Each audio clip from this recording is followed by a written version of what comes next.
tackle finals, create a game plan, um, finals prep workshop. Um, as you guys know, finals is this week or whenever you're seeing this, probably preparing yourselves for whenever finals are going to be for you guys. But yeah, so let's get into it. So we're going to start off talking about 6 key principles to know really about how you remember and how you learn while studying. So the first principle, you want to see memory as something you do, not something you have. It's a process that's based in the brain, so it's not really something that's stored. Remembering is a process in which you encode information as like links between the active neurons in your brain that fire together. Then you also decode or you reactivate neurons that wired together in the past. So it's a complicated process. It's not um, a noun, it's more of a verb, if that makes sense. Um, the second principle here, remember that the memory process works in different stages. It consists of a series of events. So you want to pay attention to those sensory experiences. You want to move sense experiences to short-term memory. Then you want to encode for long-term memory. Then you want to decode along the way important information on a regular basis. Right. So the third principle, you want to sink deeply into that sensory experience. As I talked about before, the sensory experience, your brain's contact with the world comes through your 5 senses. So you mainly need to anchor these for your learning in as many senses as possible when you're studying, right? So creating images, the first step, you want to draw summaries of your readings, your lecture notes, whatever your study materials are, create images. You can use colored pens while taking notes, making main ideas in larger letters or brighter colors, things like that. Then you want to translate ideas into physical objects. So what does that mean? You want to visualize your perfect study space. Find a space that kind of matches your the visualization that you have. Find a space in real life that kind of matches that. So is it quiet? Does it have soft music playing? Are you at a desk? Are you in a computer lab? Um, yeah, so just translate those ideas into physical objects. That's going to help you out. And lastly, you want to immerse yourself in concrete experiences. So what does that mean, you might ask? Um, if you're in a music class, go to a concert in Doudna. If you're in an art class, you could go ahead and visit Tarble Arts. If you're in the KS art class, go to a game, visit the rec, work out, things like that. Or really help, um, whatever it is that you're studying really helps kind of put you into that space, if that makes sense. It's a concrete experience. The fourth principle, um, choosing strategies for encoding. So encoding basically entails, I know I've mentioned this a lot, making choices about what to remember and how to remember it. So for example, if you're in a biology class and you find it interesting, um, and decide to just listen to the lecture and then not take notes, then when you're studying for an exam, you realize, ah, man, I probably should have taken notes. This is what you would call an encoding error. So you basically make a choice of what to remember. You could distinguish between the key points, the details, transitions, and then definitely want to stay alert for the key ideas that you can actively apply. The fifth principle. Has anybody ever experienced a tip of the tongue situation? You know a fact, you know an idea is just within reach, so close you can feel it, but then you stop just short of recalling whatever it is. That's called a decoding glitch, right? So we got some strategies here to help you out. In case you kind of encounter that situation. The first being relaxation. So your mood is the biggest thing that can probably affect your memory, and you're less likely to be able to recall information if you're overly stressed or overthinking things like that. So you want to just relax. however that whatever that might look like for you, things to get you kind of in that mode to just relax a little bit. Do that, and just get the stress off of you. That'll definitely help you with memory. Then you want to let it go for the moment. So, um, if you can just walk away from whatever you're doing, try to do something or think of something else for a few minutes, and then come back to it. You'll come back to it a little more refreshed, a different mindset, and hopefully that should help you out too. Um, Recall something else. So another strategy is finding relationships between what you already know and what it is that you're learning, and then you want to take advantage of those associations. So make connections that'll help you out as well for decoding, and then recreate the original context. So what does this mean? If a fact escapes you, see if you can jog your memory by thinking of where you were when you first learned it.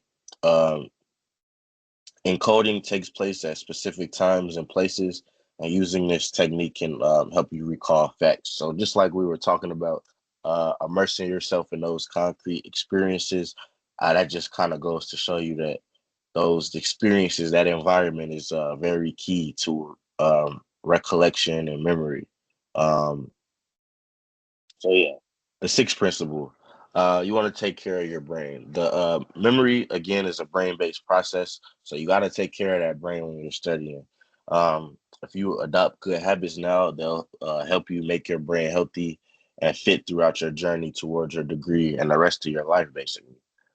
So some things you could do, you can stay mentally active, video games or just challenging games overall. Seek ways to learn outside of the classroom. Um, Again, including theater, museums, concerts, other cultural events. Which, by the way, you have access to all of these different type of things here at EIU. Um, you want to stay socially active, so create a network of supportive friends. This can help you reduce the stress. Again, that stress is a terrible thing, so anytime that you can kind of get rid of that stress is going to help you and keep you on track academically. You can also stay active by working, volunteering, joining clubs. Again, a lot of this, most of it, you can do here on the EIU campus. Um, Staying physically active, probably my favorite thing to do. Physical activity promotes blood flow to the brain and it's going to reduce the risk of many different diseases. Um, Exercises in particular that include a mental activity like yoga or learning choreography, learning how to dance, has added brain benefits, especially when it comes to things like memory. Um, it's also in what you put into your body. So, adopt a brain healthy diet. This includes eating a rainbow of fruits, vegetables, things like raisins, blueberries, blackberries, strawberries, kale, spinach, broccoli. You know the rest. So, just make sure you're, partaking in a good diet. It's going to definitely help you out in the long run. And then protecting your heart. So, in general, they say what's good for your heart is also good for your brain. So, if you eat well, you exercise regularly, stay tobacco free, and you make sure that you're getting plenty of sleep, I would say you're doing a pretty good job for yourself. And that's kind of half the battle and being able to recall and use your brain to its fullest extent. So, over the next few slides, I'm going to talk about some different key principles and how you remember and learn while studying. So, before the exam, you want to make sure that you're going to every class. Um, it's best if you review notes after every class and study regularly. Studying shouldn't be put off until right before the test. We'll talk about that a little bit more. And in addition to regular study habits, study every day. Studying every day of the week is going to help the most leading up to a test. But like I said, we'll get into that real quick.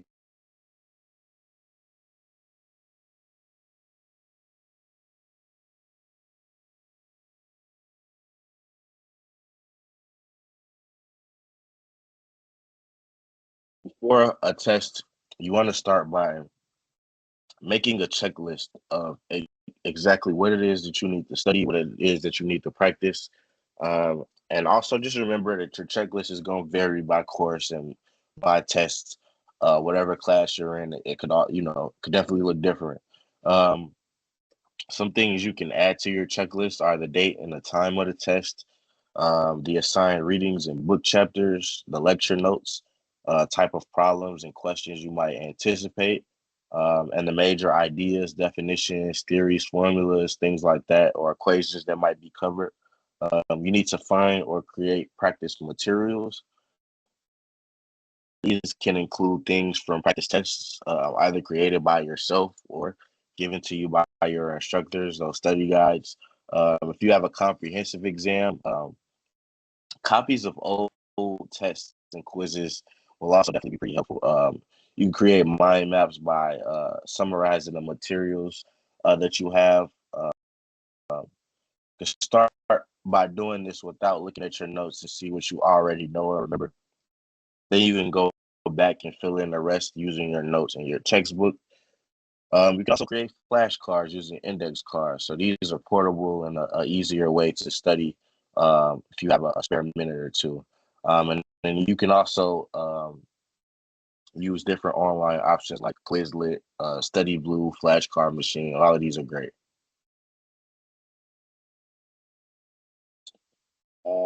Again, before the exam, also it's important to visit your professor's office hours in advance of the test. Just be prepared to show them what you already have and what you've been studying. Um, yeah.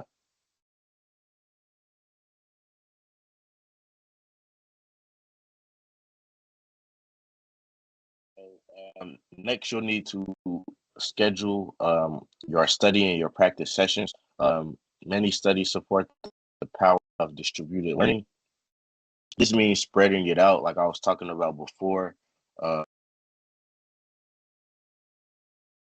it's best not to put all of your studying again into the day before, 2 days before, the night before the test. Um, it won't do you any good. Um, it's important to schedule study sessions on your calendar before a test. The goal is to start focusing on key topics at least 5 days before you take your test.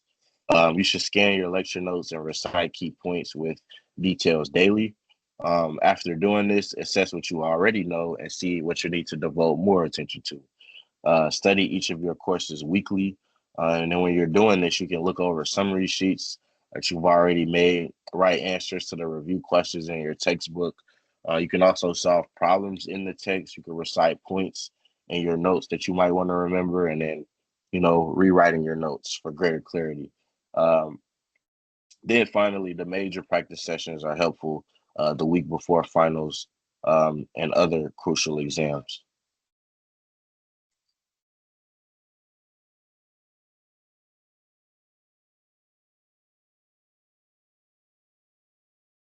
So predicting questions for a test can do more than help you study for it.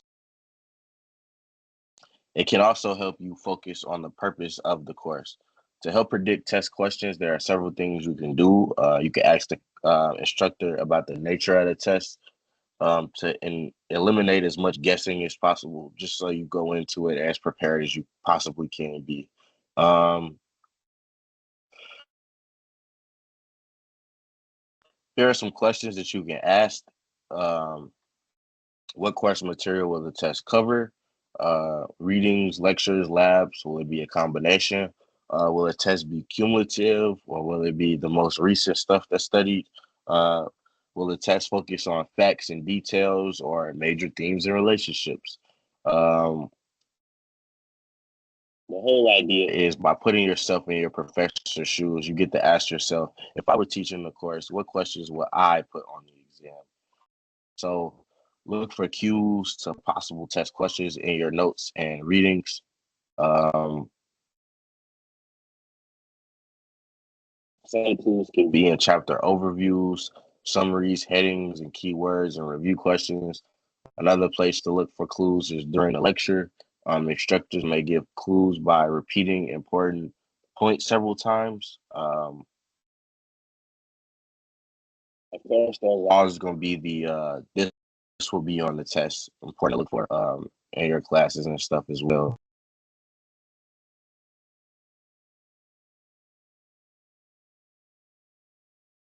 And then lastly, just save all of the class materials, such as past quizzes, papers, lab sheets, and grade materials of any kind.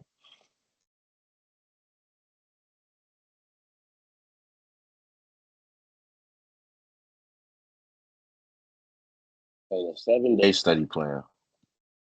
So you want to begin studying ideally 7 days prior to the exam, at least 5 days before, but ideally 7 days prior to help you out the most. You want to plan 2 hours of studying each day. Um, so what that may look like, you can do something like day one. You organize your notes and materials, outline all of the study materials, make sure nothing's missing. Study the most important stuff and most important ideas first. Then the second day, you review and you study the material emphasized in the lecture. So, studying the lecture notes and the handouts. Then, day three, you review and you study text. So, all of the textbooks used in the course, review all of the chapters that's been covered in class. Just go through all of them in your textbook. Then, day four, you can combine some stuff. So, review all of the material and from lectures and textbooks. So, a combination of the last couple of days. Day five, then you review the lecture stuff only, switch it up. Day six, review the text only. Um, Day seven, review all of the study material that you have, like in totality. So anything really. Focus on areas that you're having trouble understanding. Include any related material that was not emphasized in the lecture or the text. Just cover all of your bases on day seven.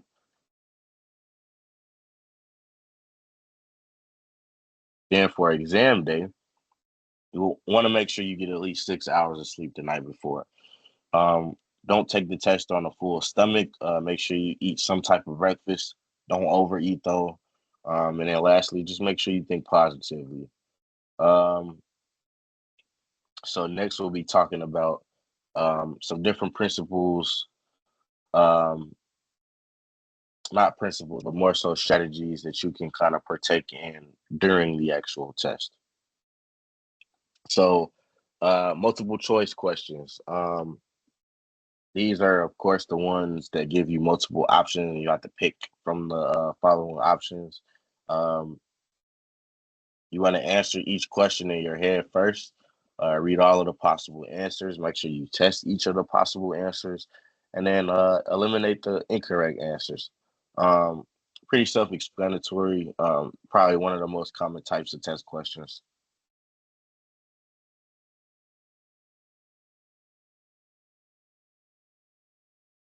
Taking an open book test.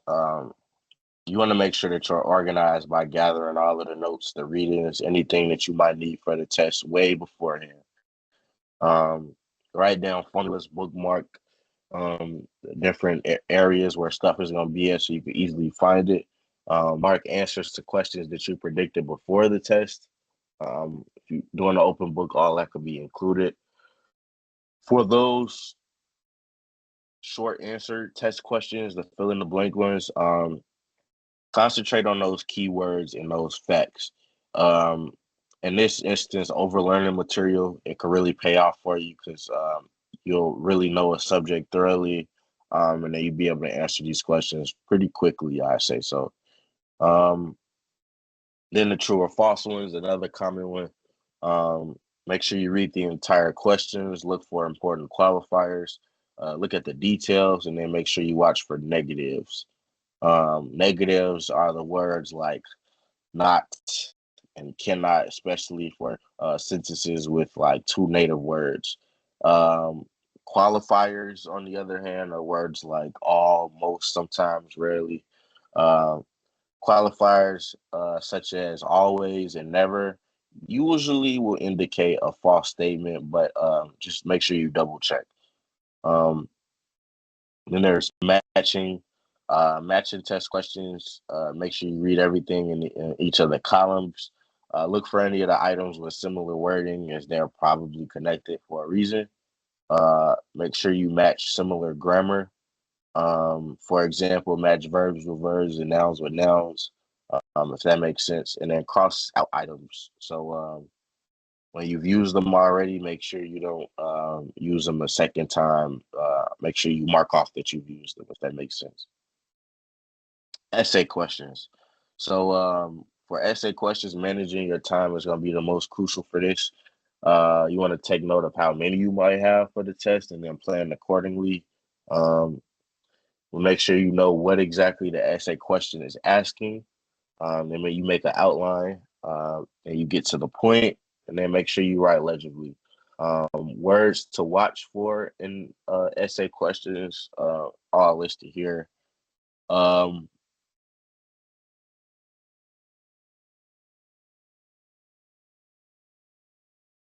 Additional tips and tricks. You want to consider every assignment. Oh,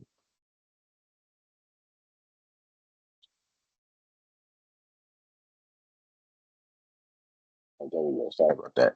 So you want to consider every assignment, quiz, anything when you're practicing for the test. Every single thing that you've kind of uh, taken or completed up until the test time.